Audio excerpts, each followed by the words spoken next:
You never know when these things have started, but it looks as though it started the end of the intro, and we're here. And once again, I have to welcome you aboard MEL Science. My name's Dan, and it's lovely to have you here. Although I can't see you, I can't hear you, and sadly, hopefully, I can actually see you typing. So as soon as M Law has come into the building, excellent, and hi to you too. So just to start with, once again, welcome to MEL Science. My name's Dan. Hello, Mindy. Hello. Lovely to have you on board. And Vazzy. Hello, Vazzy. So again, please do let me know when you come in. Say a little hello so I know who you are and I can make it a little bit more of a personal learning journey. Julie and Zin and Toby and Zim.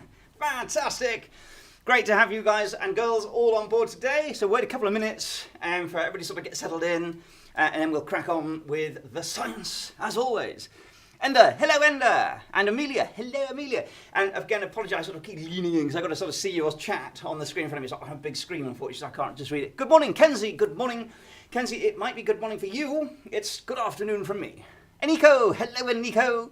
I have a whole lot of new names here. I don't recognise any of the names so far. Yizzy, Devon, from Yizzy, so you all know that it's 5 o'clock in the afternoon. Hello Ella, my name is Ella, I'm from Scotland, but I live in France. Okay, fantastic. Are you in France now? Who knows? You might be in the night, in the warmth. Just get rid of this little poll for a second. And from Tilly and from Surrey, excellent, hello. And it's going to be rainy and miserable like it is here in Birmingham, I think. Nicola, Spike and Poppy. Hello, Nicola, Spike and Poppy. What a lovely name, Spike and Poppy. Fantastic. Great. So we have quite a lot of you today, which is absolutely lovely. So today, ladies and gentlemen, we are doing water, pure water. This is an amazing set, amazing bit of chemistry. It's very busy. There's a lot of stuff to do today. So I'm going to slow down today. South of England, Amelia, hello Amelia Boxall. And Nicola, hello Nicola. So I'm going to slow down when we go through the kit. There's a lot of kit to get through today. 3 wonderful experiments.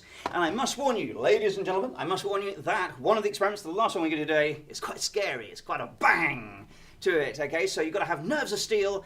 As you know full well, in being a scientist, you have to have nerves of steel. So have your nerves of steel ready, because the last one gets a nice bang when you're doing it properly. And actually, the historical precedent for this experiment is absolutely awesome in chemistry. We need pure water. We do, indeed. So before I introduce some of the chemistry and some of the science, let's have a kit check. Just make sure you've got all your kits. I'll just switch cameras so that we can do this little kit check. So once again, today we are doing pure water. So this is the kit that you should have. Right, in no particular order. Hi, we have 3 kiddos watching from Florida. Brian, no problem at all. You can watch, because of course, as I said many times before, these videos, if you've not got the kit, you just want to watch, these videos are available on the web next time. So when you've got the kit, and you can pause those pre-recorded ones. Is there a bang in it? Ella, there is a bang. It's a very frightening bang, this one. So you have nerves of steel, as I said. So if you want to watch this and then do it later, that's perfectly fine. So you have your 3 experiment cards, so I'm going to go through the 3 experiment cards. So we're going to go carbon filter, we're going to go ion exchange resin, and then we're going to go bang with the oxyhydrogen at the end. You'll need some scissors, access to some scissors, you need your safety specs, you need your gloves, you need a glass beaker from your main kit, so the starter kit that comes with your MEL subscription. You need your glass beaker, you need your conical flask, you need the filter funnel, you need your plastic 250ml beaker. 1,000%, excellent, Ellen. That's the commitment we need from you, Ella. You need some little tiny beakers, some plastic beakers from your kit. Right, you also need 4 AAA batteries. So 4 AAA batteries. You need access to some hot water. I've got a flask here, so I'm going to use some boiling water in here. It's not quite boiling, obviously, but you need some access to some hot water. You also need access to some matches or a lighter. It doesn't have to be a match. If you want a lighter, that's perfectly fine. And from your kit, so there's quite a lot of kit here, so I'm going to spend a little bit of time going through some of the science while you just check all your kit as well, just make sure we're all in it together. Okay, so starting with sodium carbonate. So you need some sodium carbonate. Now that's a liquid. You also need some calcium hydroxide, so there's some powdered calcium hydroxide. You also need, that's calcium hydroxide again. You need the methylene blue, so methylene blue dye, so methylene blue. You also need copper sulfate solution, so that's the light blue solution, so don't confuse these two. So when you're checking the labels, make sure this is methylene blue, and then you've got copper sulfate, which is also a blue liquid, so just make sure you check. The methylene blue is a much deeper coloured blue solution. You also need the little tube that says resin on it, and that's full of little powdered balls, little sort of plastic-looking balls with resin. And then you need some ammonium carbonate, so ammonium carbonate here, and you also need carbon, some so fine powdered carbon. Okay, so those are the chemicals we need from the pack. Also from the pack, it's very busy, this one, very busy. You need the little tiny pot holder. So this is a tiny pot holder or container holder. You need your filter papers. So filter papers, you only need one of these, but because of course within the kit there's enough to do 3 different experiments. All experiments twice, sorry, I mean. You need your little battery pack. You need one of the little tiny electrodes. So one of the little tiny electrodes. Now yours might have a sort of silver one, or it might be a goldy coloured one, but you only need one for the time being. You need your spoon, so your plastic spoon. You need this is a really tough little container. So this is where we're going to make our little explosion at the end. It's not that a little explosion, a nice big explosion, but you need this really hard, toughened plastic container. From your kit again, you need the one-hole bung, so the one-hole bung. You also need your syringes, so some syringes from your kit. You need the candles. I love explosions too. It's one of the reasons I teach chemistry. Fantastic. If you're not making something bang or burn, you're basically not doing chemistry. You also need leads, your connecting leads. Now please take care, ladies and gentlemen, that we have some pipettes here with the tops chopped off. So you need a couple of those with the pipettes with the top chopped off, and then there's one pipette that's whole. Can you see this one here? Look, hasn't got its top. So this is the bulb pipette. We also need that plus the ones without, the ones that have had the ends chopped off. Of course, as always, we need our little tiny paper clip to depress the plugs, the safety plugs inside the containers themselves. Okay, I think that has. Oh, sorry. Last but not least. You've got 4 little containers, 4 little plastic containers. Now you can wash these out. So after the experiment, just wash them out if you want to repeat them, when you want to repeat the experiments rather. So just wash these out. But you need 4 of those little plastic vials. And then you've got some little wooden stirrers or spills. You need those, and some of the bungs, some little tiny filters, and carefully in this pack you've also got a little rubber seal. It's a little rubber seal as well, which we need for the experiment at the end. You need one of those, and I think that has it covered. Okay, cool. I'll leave the picture there and just quickly check, just to make sure, because I don't... Jake! Lovely to have you on board, Jake. It's always lovely to have you on board. I hope you've had a good day, despite the rains. I'm pretty sure it's raining in Stockport, same as it is down here in Birmingham. Teed up, not a problem. So I'm going to leave that set up a little bit while I'll just do the introduction to a bit of the science quickly, and then we'll start with experiment 1. So we're going to start with the carbon filter one today. Okay, so can I just check? Is everybody okay? Does anybody like me to repeat anything just now? Ella's okay, cool. Emlot, you're okay? You're okay? Izzy's fine, lovely. Amelia's fine, superb, awesome. So I'm sure then everybody's good. Cool, Pauline, thank you. Zillian, Enda, and Scott, lovely. Thank you. Okay, good. You're all good. Right. If you don't mind, just very quickly, as I said, always introduce a bit of some of the science. Why is this important? Pure water is so important. So if you see some here, the facts. Well, 780 million people don't have access to regular water in the world. Can you believe it? I don't believe it at all when I'm in Birmingham, because it's raining every day. But that's not the case everywhere in the world. It's just an enormous 780 million people don't have it on a regular basis. And if you look at one of the diseases, horrible diseases, diarrhea, of course, it's caused, or it kills somebody, die every couple of minutes because of a lack of clean water. This is a very serious topic. And then if you look at schools, about 433 million days are lost every year because of a lack of access to school, because of diseases and situations caused by lack of running water. So this is really important. This amazing molecule is absolutely essential for life on Earth in many ways. So today we're going to be looking at pure water versus impure water. And of course the impurities in water are different. And I'm going to explain what those impurities might be and how we might get rid of them. So just very quickly, everybody knows that the water molecule, of course, looks like this. It's H2O. That's what water is. If you look at it in terms of shape and space, in terms of its atoms, it's got two little sort of Mickey Mouses and a big orange, sort of red Mickey Mouse nose. If you look at it a bit more carefully, it's O, ow. I'm just going to introduce this term to you. Okay, if you look at the O bit of it, it's negative. It's a negative charge. Now, like electrons are negative, like negative fields and a magnet sort of thing. And then the hydrogen bit is positive. So when you look at the water molecule, one part of it's negative and one part of it's positive, and that's become important a little bit later. And we'll go on to the history of that after the first experiment. Okay, cool. I'm ready for the first experiment. Ready for the first experiment. I'll set the first experiment up in terms of the equipment that we need, and let's crack on. Now, this is quite a short one, but it's very important, and it shows one way of getting some of the impurities out of water. Nice one, Jake. Fantastic. Good. Glad you're okay. Tea, crumbs from tea time being brushed aside, and the chemistry begins. Okay.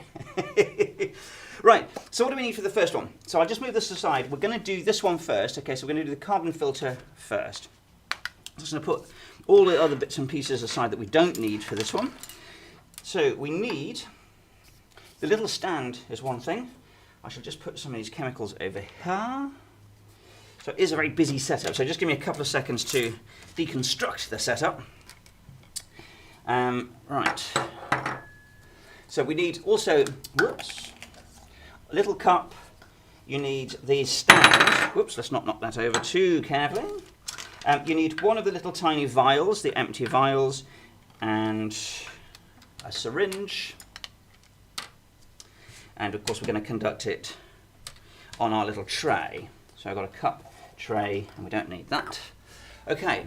Now the chemicals we actually need for this one, of course, are carbon filter. That gives it away, the name gives it away. So we're going to use the carbon filter.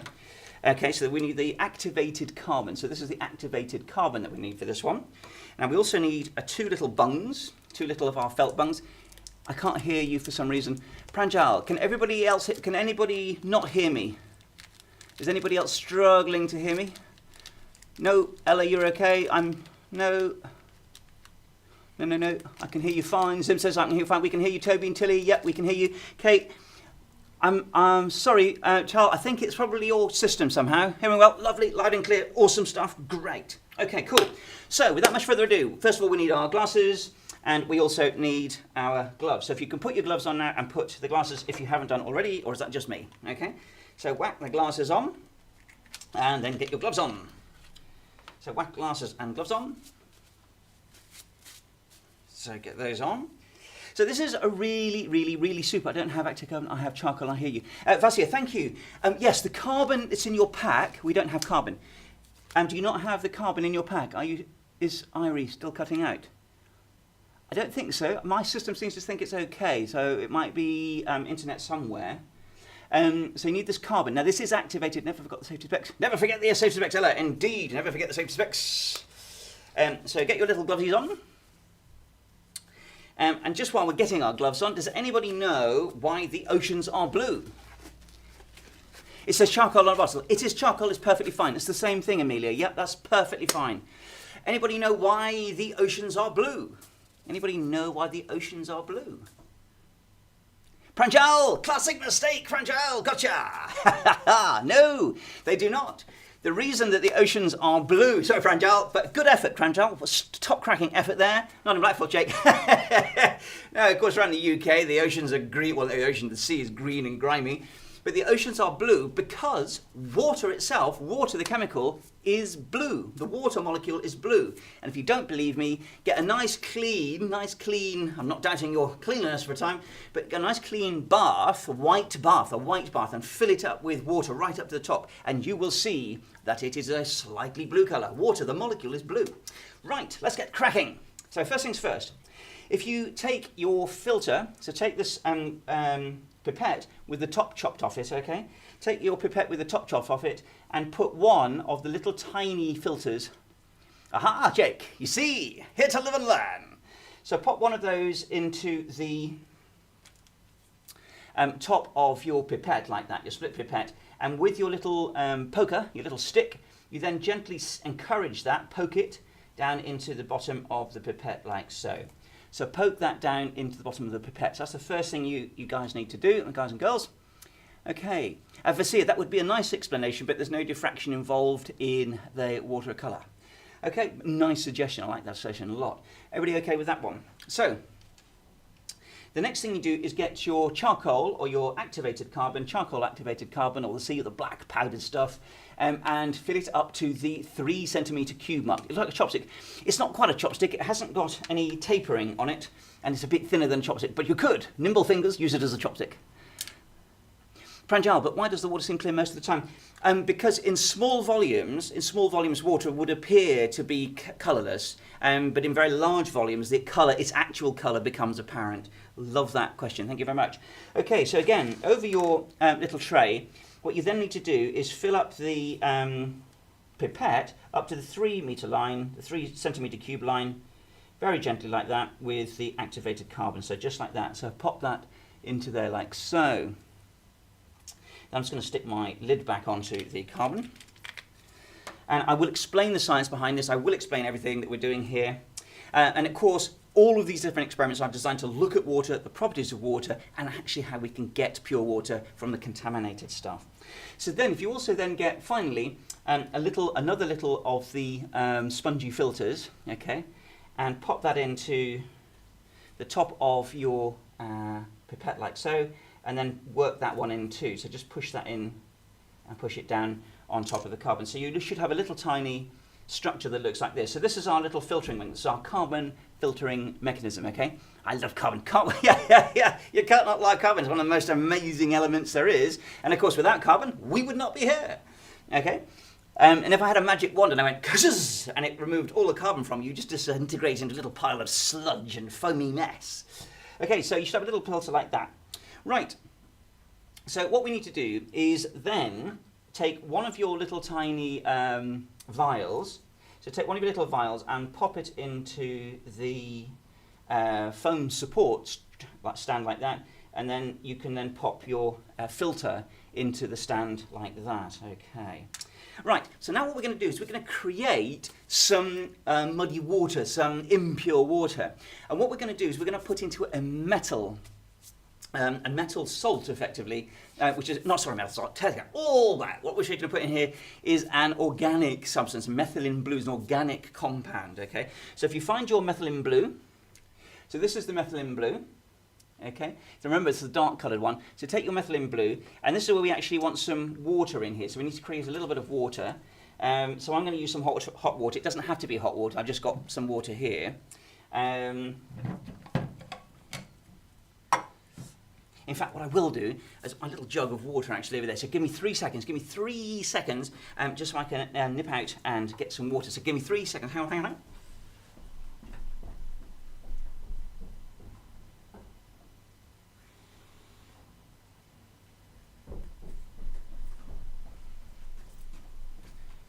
Ta-da! Okay, for the discerning scientists, that might have been 5 seconds. Okay.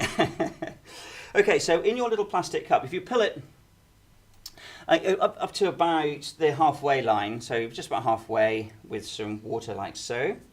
And now we're going to create some impure water. Disappear down, indeed. It doesn't disappear very often, Jake, but he's reappeared now.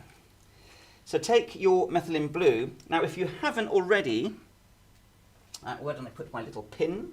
I seem to have misplaced my pin. There we are. There we are.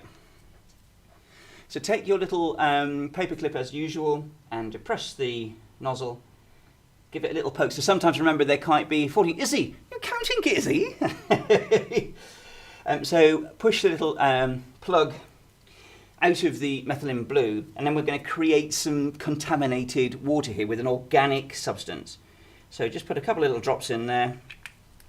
So about 5 drops or so, and then give it a stir. So give that a stir. So you would not drink this water. So this is our now contaminated source. So this is Dan. Dan, are you going to do some jokes at the end? Ella, I'll stick in some jokes. I'll stick in some jokes now if you want. Ella, Ella, quick joke for you. I ate a clock yesterday. It was really time-consuming. Get it? I ate a clock yesterday. It was really time-consuming. Okay, I'll throw some more in. Cool. Right, so now what we're going to do is we're going to test our filter with our organic substance, organic poison, okay? And so what you want to do is draw up into your syringe your polluted water with the organic substance, and then fill up the top of the pipette like so. Okay, so fill up the top of the pipette like that. And what's actually going to happen now, of course, is our contaminated water with our methylene blue in it is now filtering through the sponge at the top, and then through the activated carbon. So through the activated carbon. I know your pots might say charcoal, and they might just say carbon, but this is activated charcoal, or activated carbon, and I'll explain what that is in a second. And then it's going to go down here and then hopefully into our vial. And you should see, this is one of the best mechanisms of removing this type of pollution in water. Okay, is methylene blue or toxic or non-toxic? Mindy, it's not a particularly toxic substance, but like all chemicals, of course, you treat it as if it were, but it's not particularly toxic. And it's often used in waters because it's very visible. So they can use it to see, for example, if there's a pipe broken in the road somewhere where there might be a leak. So they put the methylene blue into the water, or any other fluid for that matter, and see where the leak might be appearing. Kate asked, I put in more than 5 drops. Is that okay? Yes, Kate, that's perfectly fine. A little squirt is fine. So just approximation of 5 drops is perfectly fine. What is the most toxic type of water? Tanya, that's an interesting question. The most toxic substance that we know of in terms of the periodic table here, of course, is this one here. Polonium. Polonium is the most toxic of all of the elements, and in fact, you might have heard horribly that a couple of people that were poisoned recently by spies, and they were given polonium, and once you've got that, that's it. It's really, really unpleasant. So if you've got polonium in your tea, it's tea time, it's dinner time, it's ZZ time. Don't drink the water. Do not drink that water. Okay, right, if we look, I can see now that most of my liquid has filtered through, look, into my little vial here. And can you see, look, how wonderfully clear compared to the original colour, how wonderful that is. Okay, so here, look, the activated carbon has worked remarkably well on this organic substance, on this organic material. Okay. Has that worked for everybody? Has that worked? Have you seen that? I will explain the science just now. Is that okay? How's everybody doing? It's all gone very silent. Yes, it worked. Awesome, fantastic. Of course, this is MEL Science. Of course it's going to work. Mine hasn't come through yet. Kate, it will definitely come through. Just give it a little bit of time and you'll be fine. So what I'm going to do, if you don't mind, I'll just explain a little bit more of the science. So back in the 18th century, this really super incredibly quirky scientist called Henry Cavendish, he was absolutely loopy. And he's massive, he's an incredibly eccentric individual, very wealthy. It needs time, knows this us. Just, okay, sure, Jake, not a problem, Jake. Everybody, if you're just watching this, perfectly fine, because you can watch it and do it tomorrow. So Henry Cavendish, do look him up, but I'll just tell you one little story about him. He's very wealthy, very, very wealthy. So he had this huge house, but he didn't like talking to people. He really hated talking to people. And his house had loads of servants in it. And so he built in his house a separate staircase at the back of the house where his bedroom was, so that he didn't have to see anybody in his house. So he would use his private staircase to avoid seeing anybody. And on one occasion, a maid was coming down the staircase after cleaning the room, and he went, "Ah!" and shot off. So a really interesting character. Anyway, he was the first person to work out that water is composed of hydrogen and oxygen. Okay. This individual, very, very famous antisocial. No, just completely eccentric, completely eccentric, and he is, of course, antisocial. But Endra asked, can you tell if it is Polonium? Can you tell if it is Polonium? I don't know what Polonium is. Polonium. I don't know, there might be a spelling name, or I don't know what Polonium is. Maybe this is a different word. Do we ask the question again? I'll come back to it as soon as I can see it. So this individual here is called Avogadro. Lorenzo Romano Amedeo Carlo Avogadro. What a name, eh? On a night out. Tongue twister made from metal, indeed. But he worked out that although water is made of H and O, oxygen, which is what Cavendish did, it's Avogadro, very famous, of course, for its Avogadro constant. You can look at that on your time. That worked out that it's H2O, so 2 atoms of hydrogen and 1 of oxygen. Okay, I'll come on to the atoms and ions in a second. But I wanted to show you the activated charcoal. So activated charcoal is just like charcoal, but what they do is they take the charcoal and they put it into a massive bin with no oxygen.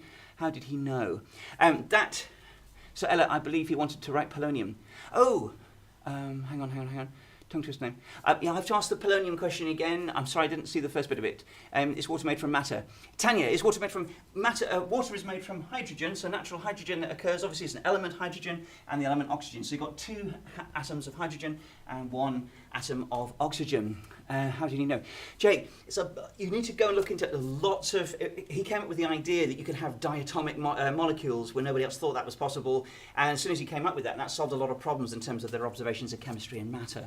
It has worked now. It's very clear. My audio's dog has given activated charcoal when he ate charcoal. Yes, because the activated charcoal, what they do is they take the charcoal, so just a lump of coal, or a lump of charcoal, and they put it into a bin, and they raise the temperature very, very high, 600, 900 degrees C, without any oxygen present, usually with an argon and nitrogen in it, and they cook it there for ages, and then they drop the temperature, they take it back out, and then they crush it up again, and they put it back into the bin, and they raise the temperature back up to about 600, 700 degrees, with now a bit of oxygen and steam. And that causes a massive fracturing of the carbon, and it creates a massive surface area. So actually our filter here is actually holding onto the molecules of methylene blue, like this, look. It's called adsorption. So what's actually happening?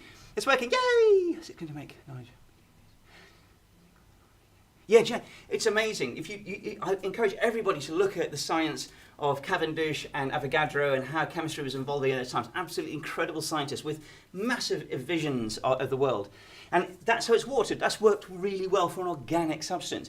And you can see from my picture what's actually happening. That little blob in the middle is like a little bit of activated carbon, and the molecules of methylene blue are sticking over the surface of it. So they're just sticking to it. That's called adsorption, not absorption. So when you get a sponge and squeeze up some water, the water goes into the sponge. The chemicals here don't go into the carbon, they just stick on the surface of the carbon.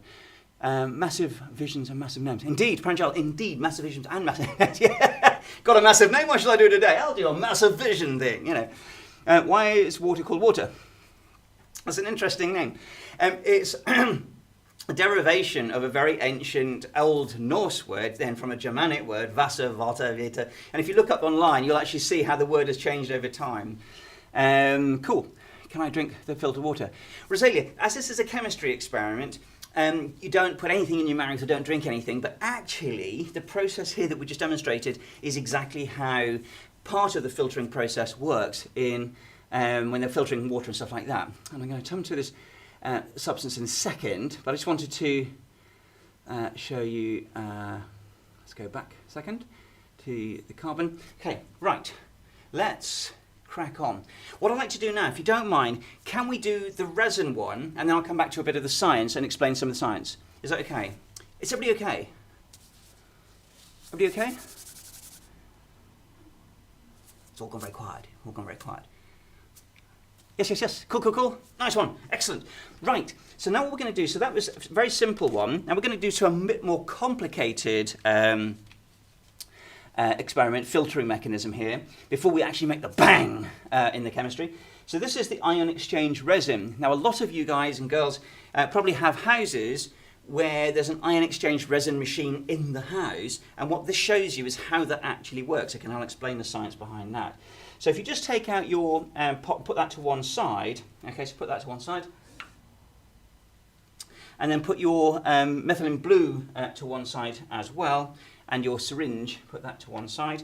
And now for this one here, okay, we need the following equipment. So you need your 3 other vials. So if you get your 3 other, where is that container gone? Dan, you've lost a container, man. Aha. So not this one, so not the little pot, so not the little pot with the screw top here, the long screw top, not that one. We need that for the bang. What you need is the 3 tiny little medical vials. So if you put those 3 little medical vials into your spongy support, like so. Now the chemicals we need for this one, obviously the most important one is the resin. So that's what we're going to examine. So we're going to explore the resin. So this is another type of filtering mechanism, and I will explain, of course, the science behind that too. You need, again, your little stick. Take a different stick this time. you need another pipette with the top cut off it, so another pipette with the top cut off it. So for this one we also need a little bit of water, so if you've got some water here, as I have, you also need the copper sulfate. So here is the copper sulfate. So this is the light blue liquid, so not the deep blue liquid, the light blue liquid. Now in this one, what we've got is a inorganic pollutant, a metal. So in the other one, methylene blue is an organic, and I'm going to talk about the polarities, negative and positive. Remember in the beginning, I said that water has a negative and a positive side. So all substances can either be negative or positive, or a bit of negative and positive, and sometimes substances have no charge. So methylene blue actually has no overall charge to the outside of the molecule, whereas this one does. So we are using contaminated, we're going to create copper as the pollutant in this one. Okay, cool. Right, and the last chemical, of course, we need for this one is the ammonium carbonate. So this is the ammonium carbonate. So you need this last little one here, ammonium carbonate. Okay, and before you said that water was blue, but when I searched up the definition of water, it said it was colourless. Why? It's a very interesting statement, actually, Tanny. If you go into online and just say the true colour of water, if you just type into Google or wherever the true colour of water, you will see that it's blue. But to all intents and purposes, in small volumes, it's effectively a colourless, tasteless liquid at room temperature and pressure. But its true colour is actually blue. Okay, right, so first of all, let's make up our ion exchange resin filter. So if you get your ion exchange resin top off, and then first things first, we need to put a little plug into our pipette. So we need two of these, got one on the top and one on the bottom like the last one. So we're getting a little ion exchange resin filter here. So pop that into there like that. And then as like the last time, just work that into the end of the pipette. So just give that a little tap. You don't need to compress it too much, so just poke it all the way down to the bottom. Now next, you'll see that you can put the top of this into the top of the container containing the resin. So if you just get a nice load of it like that, and you find these little tiny balls, little tiny plastic balls, so just put them in like that and give it a little tap, tap, tap, tap, tap, tap, tap, and you'll see that they fall nicely down to the end. So then do that again until we've got it up to the 3 mil mark again. So tap, tap, tap, tap, tap, tap, tap, tap, tap, tap, tap. And do have a look in your hands and your fingers. Pull out some of the little beads like that. I'm going to just do that for you now, and I'll just put a couple on the... So if you take out a couple, and using your magnifier, remember the magnifier kit in your general kit. If you get the general kit, the little magnifier like that, put that on your camera, you can actually have a look at that, and you'll see that this resin is loads of little tiny plastic balls, little colourless, sorry, little tiny transparent yellow balls, okay? So back to our filter again. I'm just going to top up my filter a little tiny bit more and put a few more of those little tiny resin balls into the top of my filter, okay? And then just give that a little tap down to lock in all of those little balls. Okay. Right, then put your resin, your little tiny sponge bit filter into the top and give that a little squeeze. And I've got a little bit of an excess actually, so I'm going to just tip some of mine out. Just tip some of those out. So I've got a few too many in there. And then put that little tiny filter in there like so. Doesn't make any difference if it's stuck out a little bit. Look, you can see mine stuck out a little bit. So it just compacts our resin into the pipette tube like so. Okay. Everybody okay with that? So then just stick that into there for the moment and put the lid back onto your resin tube. Right, if you then now take another cup, so take out one little cup like so. Now we're going to create our polluted water again, and of course this time we're going to use copper sulfate. So again, if you put into the cup about half fill it, just half fill it full of cold water. Okay, and then identify your copper sulfate. I seem to have misplaced my copper sulfate. No, I haven't. Here it is. And you get a spoon. So what we want with this one is one big spoon of the copper sulfate in the water. Okay, so one big spoon of the copper sulfate into the water. Right, of course, don't forget that you might need to give your little tiny paperclip a wipe. If you're wondering if I'm okay, I'll be during the whole life. I will be during the whole life. If you're wondering if I'm okay, Ella, I do, of course. I hope you're all okay, Ella. And it's all making sense this anyway. So poke your little plug into the copper sulfate, and then you want one big scoop of the copper sulfate, okay, into your water. So one big scoop, and that should turn it a nice kind of aqua blue colour. Okay, right. So once you've got that, give that a little stir around to mix up the copper sulfate in that water. So that's what you should have, a nice sort of coloury blue solution. Now, using your other syringe, you then going to draw up 4 millimetres. So 4 millimetres. Look at your syringe. It says 4 to 5 millimetres. So pull up the 4 millimetres or millilitres or centimetres cubed. What inspired you to teach science, Tanny? I grew up in a family full of scientists, and I absolutely love science. I love the natural world. That's why I did geology and geochemistry at university, actually, because I love the way in which all of chemistry and physics and biology all work together to make the Earth and everything around us. So I love every aspect of science. And I think for me, geology is one that unified everything. So I didn't have to become a pure specialist or a pure chemist or a pure biologist. It's the science that sucks everything up, and you have to understand everything to understand the world around us. Okay, thanks for the question. Thank you.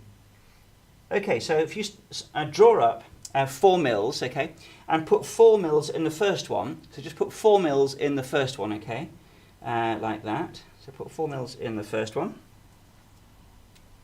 And now next, you're going to put, now it doesn't look very dark. It doesn't look very dark this way, so don't panic about that. Don't panic. Don't put excess amount of copper sulfate in, because there is plenty of copper ions in that water. I'm going to come on to ions and atoms in a minute. There are plenty of copper ions because we're going to use another chemical to expose those copper ions, okay? Now the next thing is you put 6 mils, so draw up your full syringe, which is a 5 mil syringe, remember. So drop 5 mils first and put that into the top of your filter like so. So draw up 5, and you're going to pull up another one as well, okay? Because of course some of the liquid obviously gets trapped around and soaked into the filter. So fill that up again once it's gone down. So be careful; it won't hold the full 5, so you might have to do a couple of little squirts, like that. And then one last mil of liquid. You want 6 mils in total. So 6 mils in total. Hopefully everybody's okay with that one. So I'm just going to wait for that to drain through a little tiny bit. So this is of course our ion exchange filter. So we've got one to compare. And don't worry, we're going to make it much more brilliant for you in a second. Why is water wet? That is a lovely, lovely, lovely question. I really love that. That's one, Tanya. Why is water wet? If I can just wait for that just for a second, because I want to come on to ions, the negative and the positive sort of side of things, okay, and why things feel wet and why they don't, because that's all about ions and how ions interact with everything. Geography joke, what rocks are never underwater? Diamonds. Nice one, Joe. I've got a couple more jokes yet. Just do this one and I'll crack a few more jokes. Right, so we've got that one. The next thing we need to do, of course, is we're going to add a chemical to both of these kind of solutions here. So once that's drained through, can you see the heights are the same height, more or less? So once you've drained through, can you just remove your filter and put it into the third little vesicle, so third little vial. So take your filter and put it into the third vial, okay? Can you just repeat what we should have in the vials, please? Toby, of course I can, yeah. So this one here, the first vial, should just have copper sulfate, dilute copper sulfate solution. So that should be there. This solution here should just have the filtrate, i.e. this substance that's gone through the ion resin, okay, the ion exchange resin. So key words there, ion exchange resin. And in the third one, there should be nothing just yet. Okay, because what we're going to do now is we're going to use some ammonium carbonate. So if you can get the ammonium carbonate, if I just turn that the right way, everybody wants, that's the next one. So this is, we've got 5 drops. So 5 drops of this, 5 drops, okay, into the first one, 5 drops into the second one, and then fill that one with the remainder of the solution in the ammonium carbonate, okay? So fill that one with the ammonium carbonate. So 5 drops in here, 5 drops in here, and fill that one. I'll do that again. Of the ammonium carbonate, you put 5 drops in the first one, 5 drops in the second one, and fill it. What's your favourite chemical substance? Tanny, my favourite chemical substance is in fact water. It's the most amazing chemical in the universe, without any doubt at all. And why? Without water, nothing works. Your whole body depends on water. Everything on the planet depends on water. And Tani, here's a question for you, Tani, and a question for all the audience, of course. Water is one of the few substances that actually becomes less dense when it freezes. It becomes less dense when it becomes a solid. How curious is that? Now that has an incredibly important impact on life on the planet. Just think, why is it very important for ice to become less dense when it becomes a solid for life on the planet? It does, and it does. Water molecules expand, the little bonds, and I'll come back onto that. Okay, so back to the chemistry, guys, just and girls, for a couple of seconds. So 5 drops in 1, so 1, 2, 3, 4, 5. And can you see now it's gone wonderfully dark, and give that a little stir. Can you see how nice and beautifully blue and dark that has become? And then 5 drops into the filtered one, so 1, 2, 3, 4, 5. And look at that, capable not to stir it with the contaminated end of your stick. Okay, you can see that there's absolutely no copper ions in that. And actually, look, if you fill then the last one with the ammonium carbonate, so fill the last one with the ammonium carbonate. Whoops, my little filter's come a little unstuck there, so I'm just going to pop that down again. So fill that full of ammonium carbonate, and you should see beautifully, can you see, look, as the ammonium carbonate is trickling through our resin, look, you get this little blue line creeping down like a little silent wave down into the resin column. And then look at the bottom, look at the colour. Look at the colour at the bottom of our third tube. Now I will bring that up to show you, because I've got a sneaky question for you, sneaky question. Seas would freeze. Not quite, Yuzi. I love that suggestion, that question, answer. That's a lovely, good suggestion, but not quite right.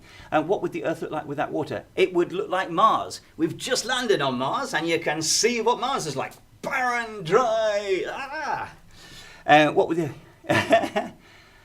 Tani, it's fine. This is what the live webinars are for asking those questions, which is great. Okay, cool. If I just bring that up to you to show you, you can see here, look, this one's really blue because that was heavily contaminated, so that's lots of copper in that. And actually what the ammonium carbonate was doing, is what's called a qualitative test. So the ammonium actually ions react with the copper to go, oh my gosh, and they form an ammonium copper compound, which is very blue. That gives you a real clear sense that there are copper ions in the water, pollutant. But can you see in our filtered one, there is no blue at all. So our resin filtered out all of the copper ions from the solution. And then look here, interestingly, when we put the whole of the ammonium carbonate down through the resin column here, look, the water was partially blue, a little bit blue. I don't know if you can see that. Can you see it's a little bit blue? Now that is interesting. That's an interesting property here about ammonium carbonate and our resin. Okay, and our resin. I'll just put that there for a side. Okay, cool. Is everybody okay for the moment? Everybody okay for the moment?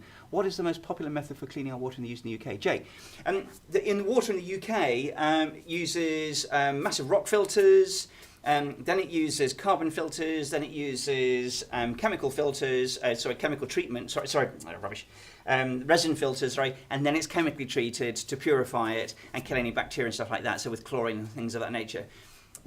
Okay, Endo. Cool. Right, can I just quickly share a slideshow? Can I just ask, because we're covering a lot of science here and a lot of chemistry. Is everybody okay if I just spend a couple of seconds explaining some of the critical science here, if that's okay with everybody? Yeah, okay, cool, brilliant. Okay, you've heard me mention atoms and ions a lot, okay, does it have... Yes, it does, Scott. In some cases they do treat the water with UV. Well done, Scott, yeah, they do, but not all the time. Yep, Julie, cool. What's deadlier, arsenic or impure water? Arsenic on its own is it's a nasty toxin, very, very nasty toxin. And I can tell you a little story about arsenopyrite shortly. But impure water depends what the impurity is. Because some impurities, for example, salt isn't toxic, so you can actually drink salty water, that won't kill you. If you drink lots of salty water, it will. Okay, cool. Right, if I could just go back to atoms and ions. So you've heard me saying we have to drop off early in Florida, but we are really appreciate your enthusiasm. Brian, it's not a problem. There's a recorded lessons, but you're going to miss the bang. You're going to miss the bang, the last experiment at the end. But please, please, please do watch the webinar when you record. Anyway, have a lovely day, and I shall hopefully see you next week. Cool. Goodbye. Mind-blowing questions. What is your favourite? Mind-blowing questions. What? I don't believe in the Big Bang. I'm a bunch of scientists that don't believe in the Big Bang. A load of people believe in the Big Bang. I don't believe in the Big Bang. I'm very happy for there to have been we don't have to have a beginning, and we don't have to have an end. It's an evolving flux. I'm not happy with that. So here's a point of contention already. But I bet if you ask any scientist that believe in the Big Bang what becomes before the Big Bang, their conversation becomes a bit... And then what's space expanding into? Then their conversation, I don't know. I don't like don't know answers. So yeah. Anyway, cool.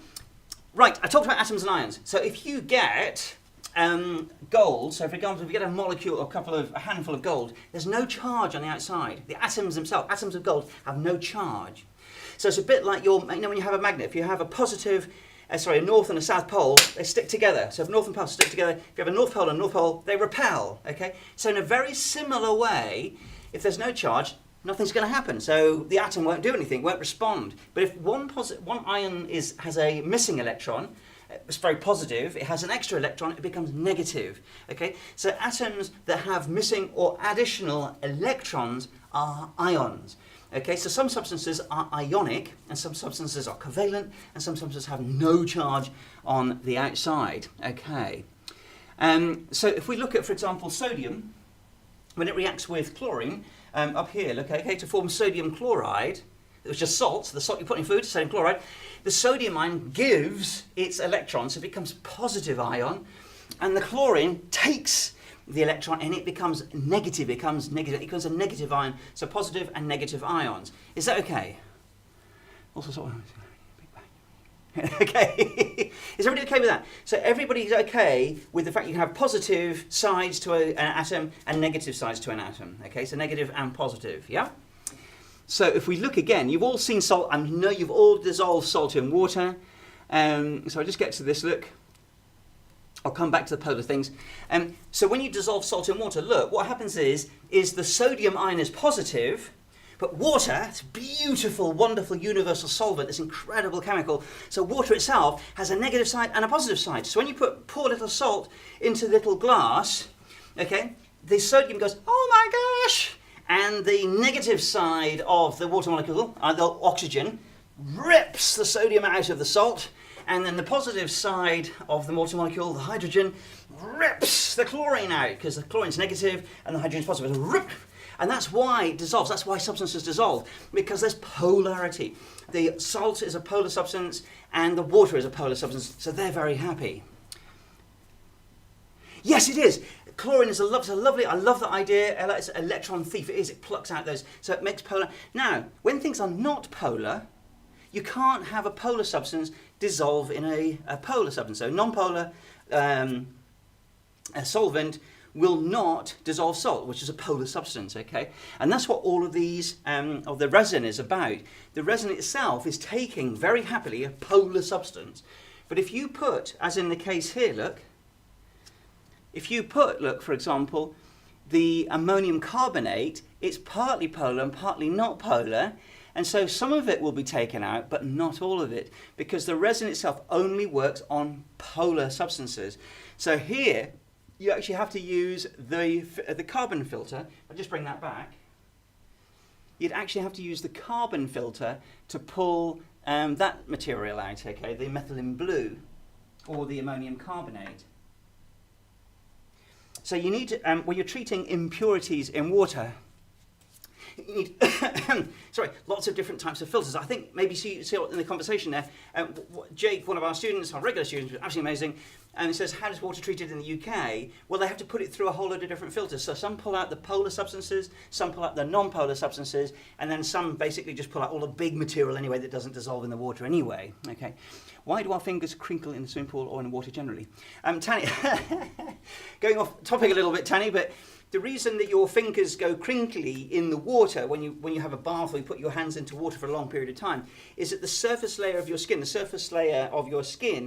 absorbs water. It becomes more hydrated. Okay, so the water gets in there and goes, yippee! And as a consequence of that, it expands. It becomes expansive. So in order to create the bigger surface area, to accommodate the bigger surface area, the skin itself becomes undulating, so it increases its surface area. So water is expanding because it's absorbed a little bit of water and it has to become crinkly. That's why when you stand outside the bath in front of the dry and warm your hands again, the water evaporates and your hands go back to or the skin go back to the same level again. Cool, I hope that expands. So, to explain how the resin works, before we get on to the bang, I promise we're going to do a bang. Okay, explain how the resin works. Those little plastic beads, they're made of that chemical here. It's a very complicated polymer, but you don't need to know about that chemistry particularly. But on the outside of the polymer, the little sodium ions, and that when they go into water, and other ions come along like copper or magnesium or calcium, they go, oh, I lose one of my sodium ions, lose that sodium ion, but replace that with those other ones. They're more exciting. So the resin itself becomes a kind of selective thief. It pulls out the charged ions from the water. So that's how the resin works. It pulls out the charged ions. And so you've also, has anybody boiled a kettle and seen fur, the sort of white crystal fur inside the kettle? Anybody? Yes, of course. Lovely, lovely, lovely, yeah. So those are all fantastic, guys. Thank you, Laura, and thanks, Scott and Ella. Those are impurities in the water, and that's what the ion exchange resin would do. It would pull out the magnesium and the calcium and stuff like that are actually the impurities around the furry bit in your kettle, okay? Yes, and especially is it in Cambridge. It's quite soft water there, hard water. And so hard water's got lots of dissolved stuff, and it's much better for you than soft water, which has hardly got anything in it, okay, just H2O. Right. Let's get on with experiment number 3. Why do most swimming pools have to have chlorine? At Tanny, they put chlorine in swimming pools simply to kill microbes. So the chlorine ions effectively interfere with the protein coat of bacteria and viruses and stuff like that, and they basically cut little holes in it and it kills the bacteria in advance. So that's why they put chlorine, or in some cases they put ozone that does a similar thing in swimming pools. Right, let's get on to experiment number 3. This is bang. So this is the bang one, okay? So I'll just swatch cameras again.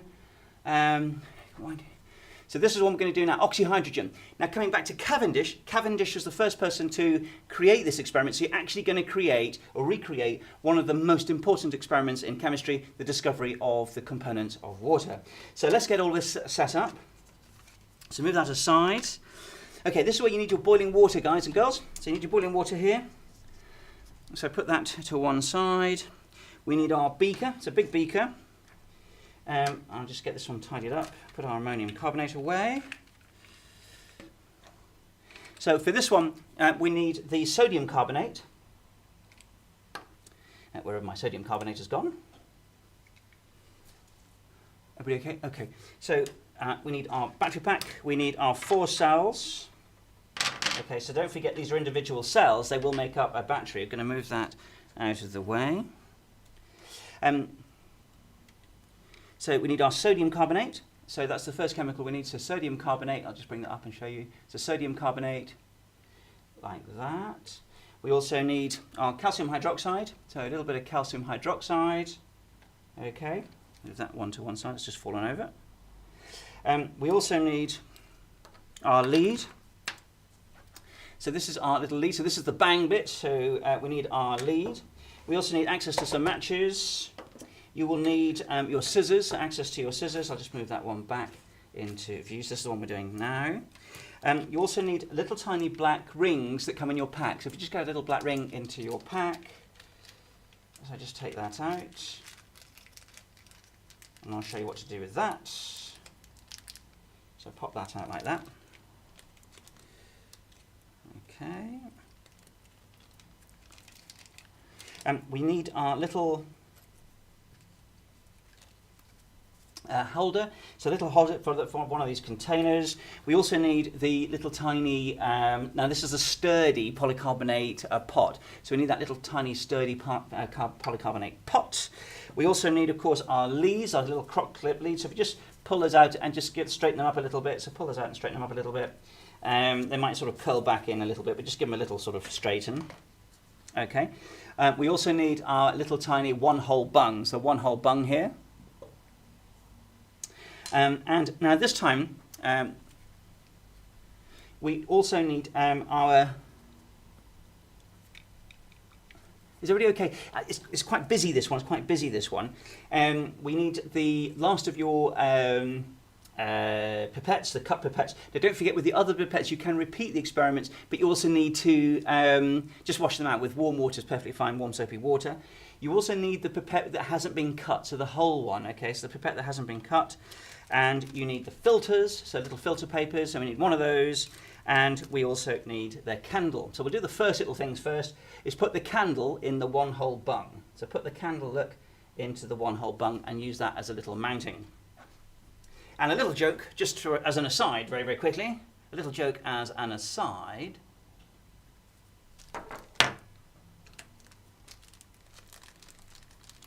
What is this? What is that?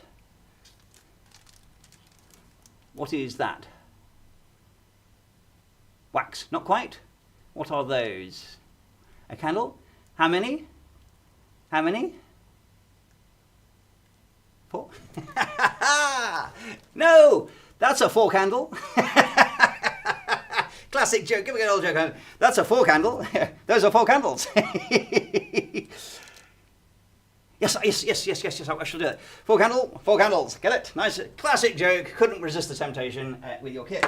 Anyway, we're only going to be using 1 candle today.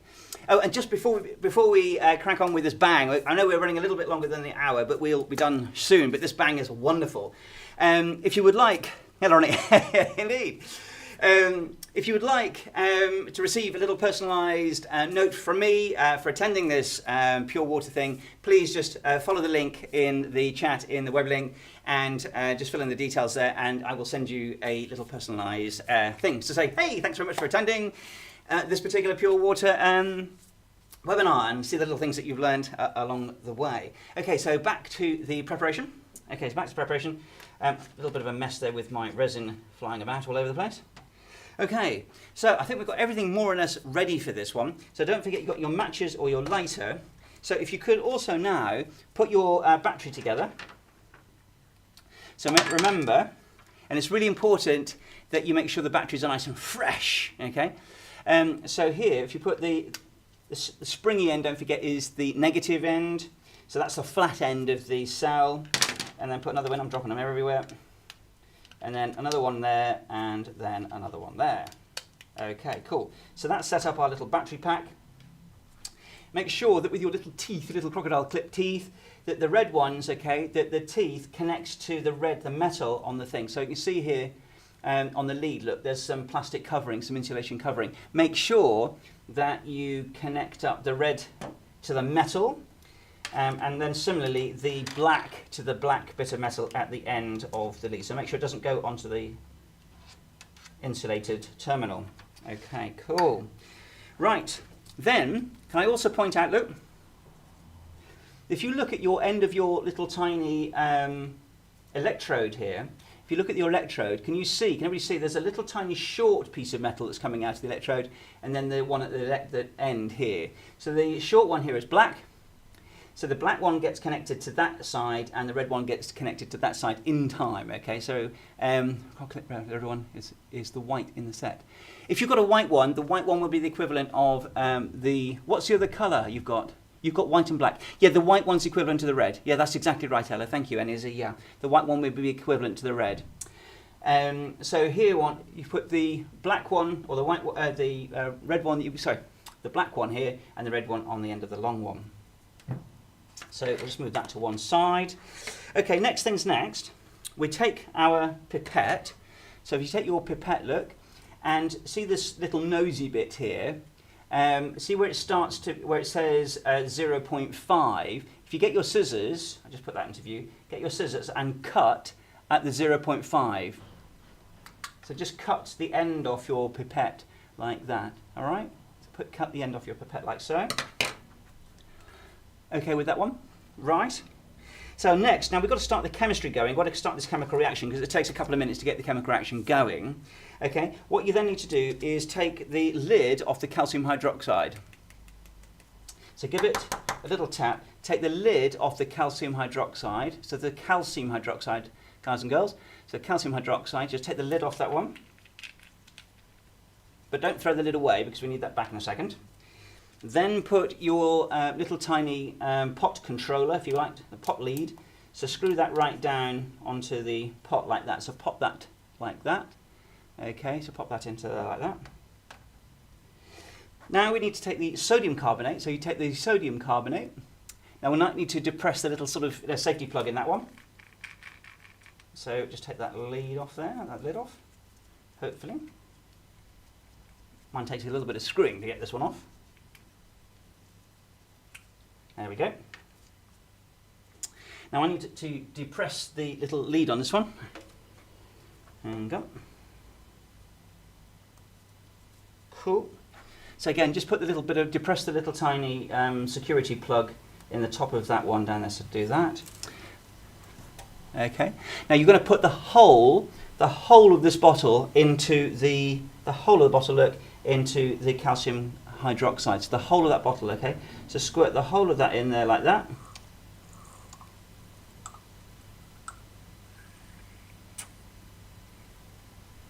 So the whole of that there like that. And then put your lid back on firmly. So put your lid back on firmly. So screw that all the way down tight. Make sure it's nice and tight. Okay? And give that a really good shake. So give that a really good shake. Now I'm going to come back to shaking that, because you also now need to put the hot water into your container here. Okay, so what we're going to do, we're actually creating an alkali in this reaction here. We're actually creating sodium hydroxide, which is the substance we want, and we're going to have to filter that because it's quite cloudy, as you can probably see. Okay, does it have to be hot? Ella, the hot water needs to be as hot as it can get. So if you can get some boiling water, of course, be very careful with boiling water. But if it can be really, really, really hot, the hotter it gets, the better it is. Okay, so give that a really good shake. Now, because it's going to be hot, we need to stick on our little thermal. You're very welcome, Ella. It's a pleasure. So stick on your little thermal thermochromic sticker just to show you that it's hot. This liquid's hot. So pop that onto there like so. Not very straight, Dan, not very straight at all, but at least it'll work. So you can see here there's nothing there. There's no yellow marks in the middle, so it means it's quite cool. And we'll come back to this one, give a good little shake for about a minute here, look. So shake, shake, shake, shake, shake, shake, shake, shake, shake that, shake, shake, shake, shake, shake, shake. And whilst that's shaking, I'll just explain a bit more of the science that's going on here. So remember before, I said it's a qualitative test. You've got these different metal ions. So each different metal, if you add substances to it, like ammonium compounds, for example, they give different colours. That's how you detect what kind of contaminant might be in a sample, or what kind of metal might be present in a sample, okay? And I'll come back to little fake news at the end, okay? Are we putting acid on the batteries? No, no, no, no, no, no, no, don't put any acid on the batteries, Ender. No, not just yet. Right, let me get back to this so I can just show you what to do. Right, so we're going to shake that for about a minute. Okay, so about a minute, good lots of shaking. Now put the hot water, so half fill your plastic container. So half fill your plastic container with water. So about half fill like that.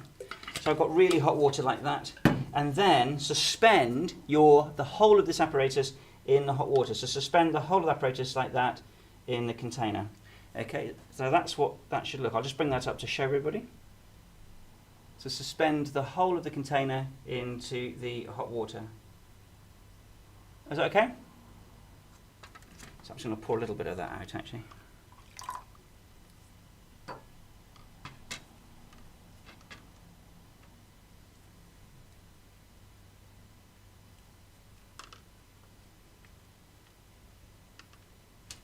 Okay, and we're going to leave that cooking for, and hopefully here, you can see on the side that my little tiny thermochromic film, look, has told me it's nice and hot in there, okay? Now we're going to wait a little bit for that to sort of cool down for a second. So while we're doing that, we need to set up the filter, okay? Is that the experiment? Oh, no, no, no, no. What we're doing is we're creating the experiment here to make the bang. So what we need, effectively, what we're trying to do here is create, we're going to react sodium hydroxide, okay, we're going to react sodium hydroxide sorry, to create sodium hydroxide rather, and then we're going to electrolyse that, and when we electrolyse sodium hydroxide, it'll create oxygen and hydrogen gas, so we're going to create oxygen and hydrogen, which is called oxyhydrogen, and then we're going to pass that gas mixture over a flame, or by a flame, and it should, hopefully, and as I said before, nerves of steel, bang! It should go bang, I hope, when oxygen, the bonds of oxygen O2 and the bonds of H2 break and then form H2O, we should have a very exciting, so I did say to you, have nerves of steel, okay? So hopefully that's worked okay for you guys. So just leave that for about another couple of seconds. Just a couple of seconds.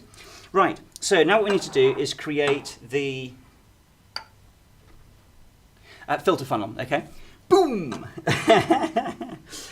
So I know this is sort of taking slightly longer than the normal sort of MEL sort of science things. Is everybody okay? Is everybody okay so far? Nobody? You've all run off? Yep. Scott, lovely. Okay, cool, excellent. I'm just going to put a little bit of that out. Well, yeah. Fantastic. Cool. Thanks, Toby. Thanks, Tim. Thanks, Ella. Right, so let's just have a little look at that. That has definitely reacted really wonderfully well. I'll just stick that in there for a minute or two. Right, so where have I put my filter funnel, Dan? Okay, so filter funnel. So we get our filter funnel out. Arthur, how did the warning test sticker change? This is what's called a thermochromic film, a sort of thermochromic film, Julie. And what happens is that when something's heated, it changes its molecular structure, and that molecular structure changes the way that light interacts with it. Okay, and as it cools, that structure changes. The molecules vibrate back into its original structure, and that again changes how light interacts with it. Hurry up, Dan! I've got cake waiting for me. Cake! Where's the cake, Jake? Right, quickly then. The bang's coming. Literally, we're seconds away from the bang. So if you get your filter funnel like this, so take your filter paper out like that and stick the filter in like that. So put that into the filter funnel. You then stick, so what we're trying to get here is the sodium hydroxide, and if we take this now out, if you take this out, undo the bottle. In fact, just give it a little shake first, just give it a little tiny shake, and undo the top carefully, and then pop that into the, there we go, and filter that liquid out. So the liquid's coming out here is sodium hydroxide, and that's what we're going to electrolyse, okay? That's the liquid we're going to electrolyse. While it's doing that, chuck this water out. So chuck this water out, because we're going to use this to support the electrode, okay? I'm just going to give that a little wipe. You don't have to give it a little wipe, but I'm just going to give mine a little wipe. Just a little dry that off. Okay. So hopefully yours is filtering. Hopefully everybody else is filtering successfully. So you can see that there's residual white gunk in there, and actually that white gunk is basically chalk. It's calcium carbonate that's formed in this reaction. So just give that a couple more seconds to filter out. So we've got a little bit of a filtrate there. Right, whilst that's doing its filtering business, okay, we need to set up our electrode. So if you get your little your little rubber bung. So get your little rubber bung. And you're going to loop it. We're going to use this to seal up the end of the pipette. So just loop the whole lot through, look, the end like this of your electrode, and the negative one there, look. And then just pull the black rubber bung, look, along the end. And once you've got it to the end, look, just wriggle it up the base of the electrode, like so. So wriggle it up the base of the electrode to the middle bit there, look. So just get it up to there. So that's what you're creating. And we're going to get a bang in a minute. Tiny, bang in a second, I promise. So here's wriggle that all the way up to the end of the electrode like so. All right, so we're almost done with our filtering. Now what we need to do is remember the pipette that we cut the nose off, If you then insert, the electrode into the end of and so push that like that. So push it until it's nice and snug, and it's the end of the pipette, has fit it over the top of the little rubber seal. Okay, poor pipette. Indeed, but it's a very exciting pipette in a minute. Okay, great.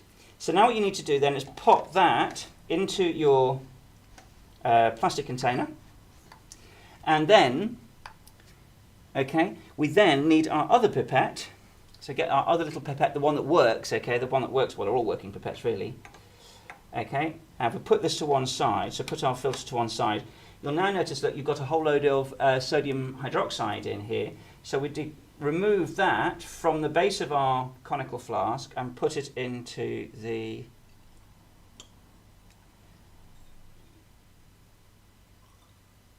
and then put that into the pipette like so. So you might have to work a little bit hard to squeeze the last little bits of the sodium hydroxide in there, so put that all into there, like so. Okay. Everybody okay with that? You cut its nose off. I did cut its nose off. I just shortened it a little bit. Okay, right. Move everything else out of the way, because we're shortly now going to explore the oxyhydrogen bang. Okay. So we now need to connect up our little electrolytic cell. I'm just going to cut a little bit more off the nose of my pipette, a little bit like that.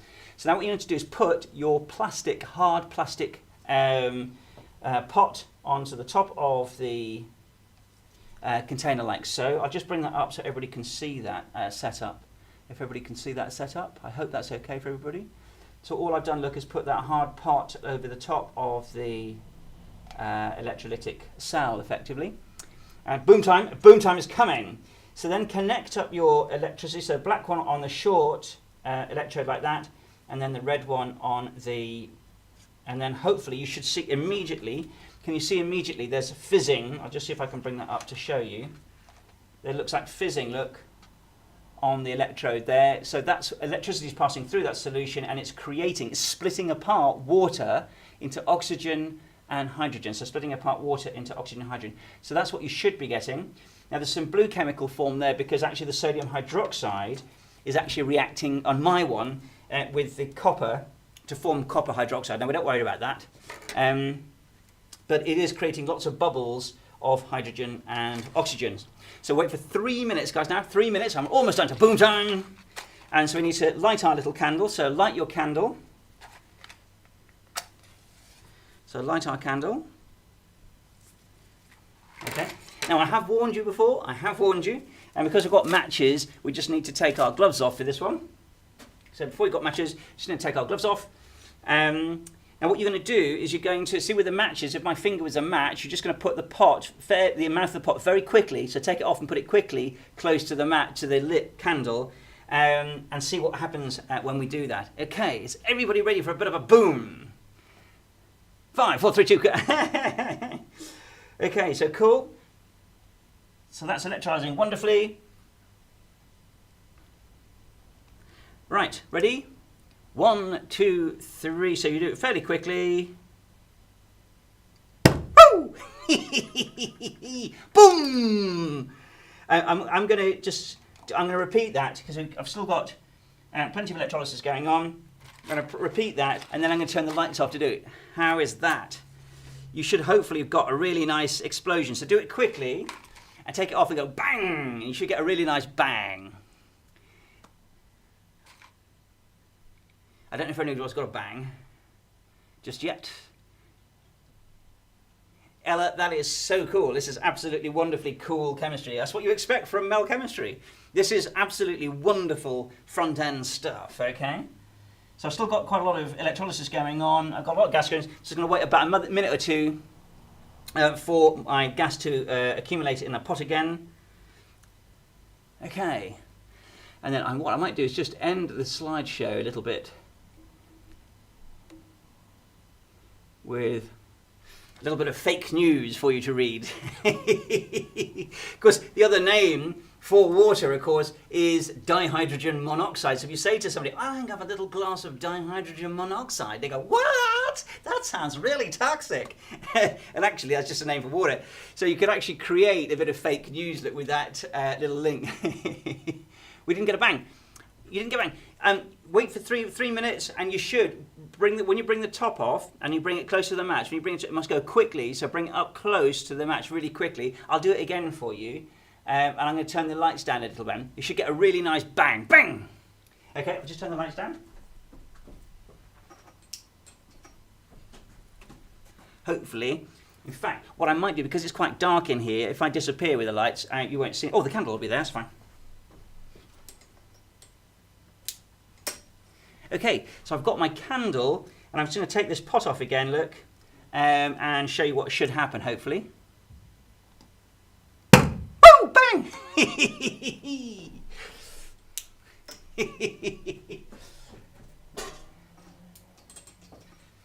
And hopefully that's worked for everybody. Boom, kaboom! Isn't that amazing? And of course, that experiment was conducted by Cavendish in the late or mid to late 18th century. And can you imagine his joy when the first person to see that combination of oxygen and hydrogen and put a spark in it, bang! Now, when I'm teaching in school, normally I have a really big balloon of oxygen and hydrogen, and I can tell you it is the most satisfying bang you can practically produce. It is awesome. Anyway, so I hope that's been okay. It is awesome, Ellie.